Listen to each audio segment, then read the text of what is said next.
Hey everyone, welcome back to RPG Imaginings. Today I got back from a short vacation in Minnesota to find a package waiting for me, and this is a package that I have been expecting.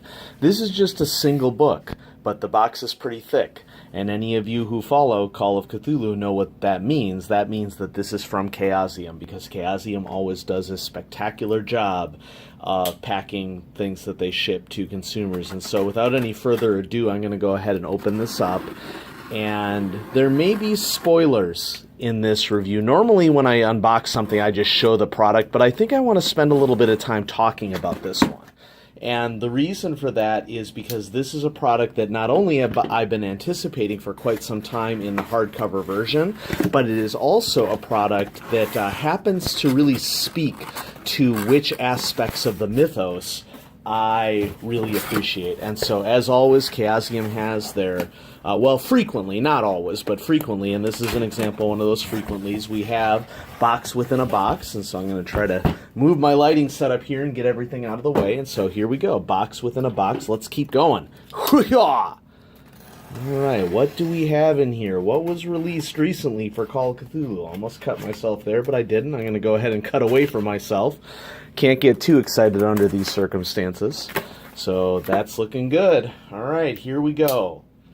The newest hardcover release from Call of Cthulhu, and it is Shadows over Stillwater, Against the Mythos in the Down Darker Trails setting. And so this is by Kevin Ross.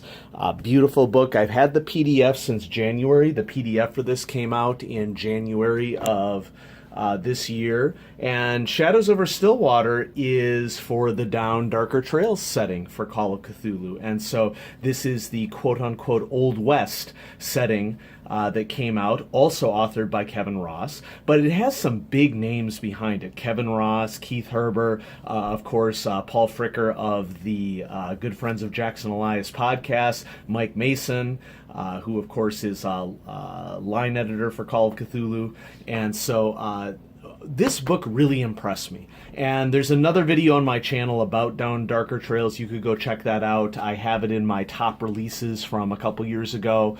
But this is the brand new release for Down Darker Trails, Call of Cthulhu Shadows over Stillwater.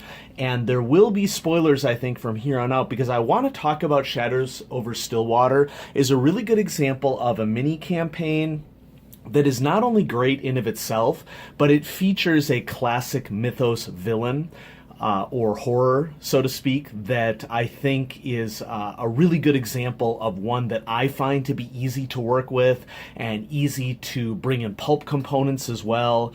And so let's go ahead and dive right in. So spoilers from here on out. Shadows over Stillwater.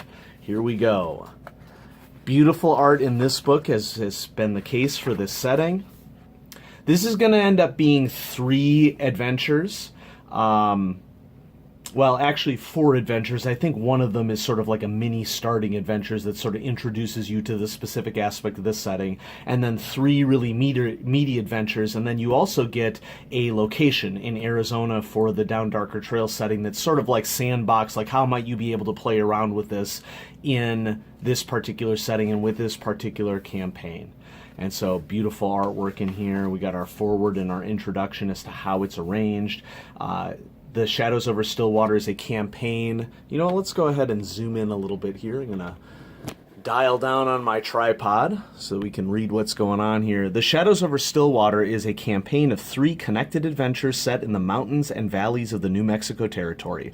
A hunt for a fugitive murderer leads the investigators into a mystery involving odd townsfolk, strange lights in the sky, walking corpses, proud Apaches, Native Americans, and the machinations of a once powerful and ancient race seeking to reclaim their lost glory. The campaign is supported with appendices, blah, blah, blah, blah, blah, blah. So right off the bat, we're introduced with some native naming conventions. As was mentioned, the Apache tribe is the group that was used in this particular setting, and that's something that I'm going to pay close attention to because I'm always interested in making sure that native people have appropriate display within role-playing settings. So, as it mentioned, this is in 3 parts. Part 1, Lazarus in Spades, sort of introduces the concept of what's going on here. It also gives us the technological devices of this particular mythos entity that we're dealing with, and we are dealing with the serpent people. Serpent people are amongst my favorite mythos threats because they are a local threat. Local in that the serpent people have been on Earth for about 250 million years in Call of Cthulhu, and they've gone through several empires, First Empire, Second Empire. If you're familiar with Two-Headed Serpent, I'm about to give very minor spoilers for Two-Headed Serpent, so maybe shut the video off if you're not as interested in that. Two-Headed Serpent, you can probably guess that serpent people are also featured in that as well. And not only is this a cool mythos threat because they've been on Earth for a while, it's sort of like the threat that's been there this whole time that you never got to see, or you didn't realize was right there underneath your nose and is so much more technologically advanced than you are. So I find the serpent people cool because not only are this ancient threat that was right underneath your nose, but they also have really cool gadgets that you can bring into a Call of Cthulhu game, especially a Pulp Cthulhu game, and they are also masters of poison and disguise. There's just so many cool ways that you can bring serpent people into your campaign, and any campaign, and the Down Darker Trail setting is an example of it. Now, I don't mind my players watching this video, even though serpent people are feature heavily within our own campaign, because what I find is that yes, serpent people are featured here in Shadows over Stillwater, but I'm finding interesting ways to use aspects of this book in my own game, and even if you're one of my players watching this, you're not going to know what I'm going to use, what I'm not going to use. I just think it's cool to share what we find interesting. I really find serpent people to be interesting. So here we have a map of Stillwater right out of the gate. This first adventure, I've read through this, but it's been a little while since I read through it. The first adventure sort of focuses on an introduction to the town, like you might expect. This town, Stillwater, New Mexico, is an example of sort of like the sandbox playground that the most of these scenarios within the little miniature campaign here is centered around. So there's lots of details about Stillwater and the residents of Stillwater and who you might encounter and what their motivations are. And then it gets sort of into a timeline, and the focus of this first adventure is all about, hey, there's been some weird doings transpiring that folk have heard about happening in the hills around the area. There's been complaints about earthquakes, which is going to be linked to the activity of the serpent people. The investigators may be hired to go investigate. They may investigate out of curiosity. There's all sorts of reasons why they might go out there. Of particular interest related to what the serpent people are doing here, remember, heavy spoilers in this one, is that the serpent people are working to disperse a virus amongst the Western United States to continue their plan as part of Second Empire, I guess is what we would say in this case, to continue to forward the mission of serpent people retaking over the earth, so to speak. And so there are fireworks that the investigators are going to see in the sky, and those fireworks, especially a little later on, they're going to find out in the second chapter, are all about practicing ways to disperse a virus amongst the human population.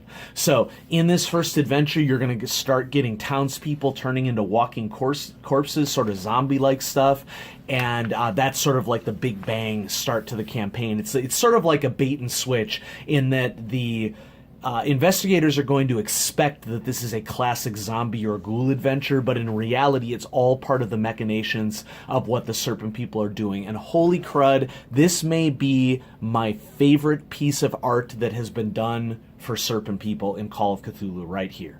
And so this is more of the Ophidian take on serpent people. Different people our artists approach serpent people in different ways. I like the idea of the serpent people being a developed and ancient race, having a lot of body morphology. And so just because some serpent people have more of a snake-like ophidian appearance doesn't mean some of them may not be more draconic in appearance. And so if anyone looks to the cover of Doors to Darkness supplement that came out a couple years ago, that's an example of a serpent person that has more of a draconic appearance to it.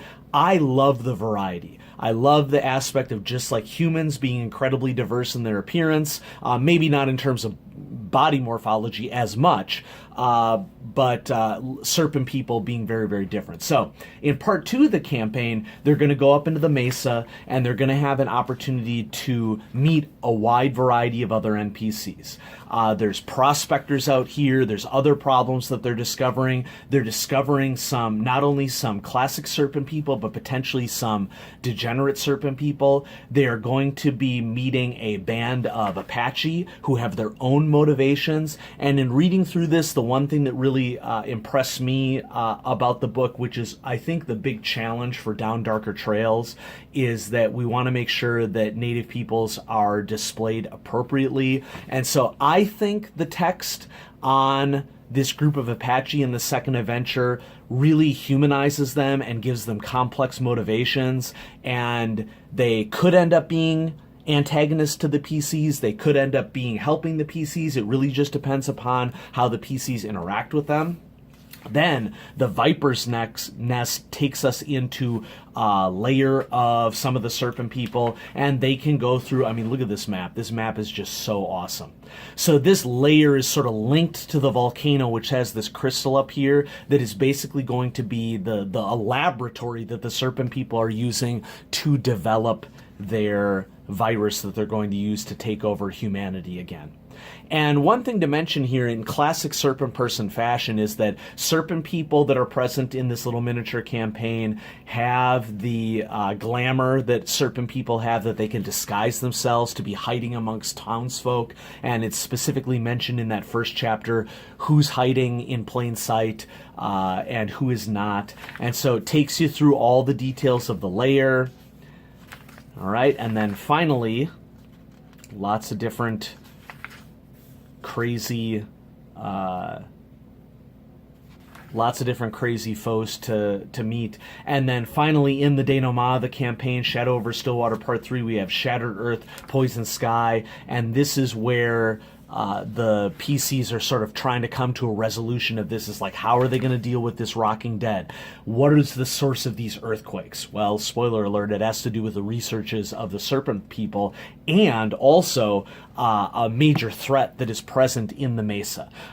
Introduces another little town, Santa Rosita, to explore, to continue what's going on here. There's a murder that transpires, and then finally in sort of the denouement of the miniature campaign, we have Shadow Mountain, which is another laboratory that is going to lead the PCs to this giant snake, half body ancient layer of serpent people that they have the ability to confront and determine the extent to which this virus spreads. I mean, when you look at the conclusion for this chapter and you see all these different bullet points of how characters' sanity, rewards, and drawbacks can happen depending upon what happens, there's a lot of possibility here that the townspeople are under threat. And so in terms of characters making ethical decisions, that is definitely featured heavily in this campaign, and that's something that I really appreciated it when I was doing my read-through of it. And so there's a follow-up adventure here, I guess. Oh my gosh, look at this. This is just so awesome. So here we have more of maybe a draconic style serpent person with multiple arms here, sort of strangling an investigator. And we have some of the Walking Dead, a volcano potentially erupting, the fireworks representing the virus. There's just a lot of stuff to love here. So Beneath the Burning Sun, this adventure is set in the town of Shade in Valencia County, New Mexico, about 55 miles west-northwest of Albuquerque, and concerns a deranged man's schemes to enact a blood sacrifice to a sleeping god. You can add it to Shadows over Stillwater. You can run it as a one-off. I'm sorry, I'm not really going to get into it right here, but, you know, it's nice to have an additional adventure to sort of give a keeper an option as to whether or not they are going to include this in their overarching campaign. We have this cool map of a mountaintop lake, the thing in the lake, the people of Shade, this lovely ribbon that comes in hardcover releases, and then you get a whole additional setting that you could use in any Down Darker Trails campaign. So Stone Garden, Arizona. And this is once again a fully fleshed out town location, sort of following the main roads around in the canyon. So you get a map of Stone Garden, details on all the locations, who the major NPCs are in the location, how this all relates to the surrounding territory, different adventure hooks, things that you can encounter, some pulp examples for psychic dreams if you're into Pulp Cthulhu. And then it rounds it out with some additional adventure, a specific adventure seed, the Devil's Roundup, that you can pursue as well. And then all the handouts here in beautiful full color in the back. And I ordered this from Chaosium.com, so of course I have the PDF for this, which that's a huge incentive. You give Chaosium a little bit of money up front to help to finance their books, and you have the PDF right out of the gate. You're spending about half the cost of the book to get the PDF, and then if you decide to purchase the hardcover book when it comes out, you get the cost of the PDF off the price. And so we have two character sheets here, by the way. We have the Down Darker Trails character sheet, and we have the Pulp Cthulhu Down Darker Trails character sheet. And that rounds out the book. So yeah, if you choose, after you purchase the PDF, you can pick up the book for the price that you paid for the PDF. And so you're not paying money for a PDF and then having to pay the full cost of the book a little later on. And not everybody likes that model, but I like that model, and I wanted to share this new supplement with everybody here on the channel. So, Shadows over Stillwater, a 3-part campaign set in the mountains of New Mexico territory. A hunt for a fugitive murderer leads the investigators into a mystery involving odd townsfolk, strange lights in the sky, walking corpses, and the machinations of a once powerful and ancient race, the Serpent People, seeking to reclaim their lost glory. Love it. Been anticipating this one for quite some time. There's a lot of good stuff in this book. If you are on the channel for my RuneQuest series on building a RuneQuest Glorantha character, that's not going away.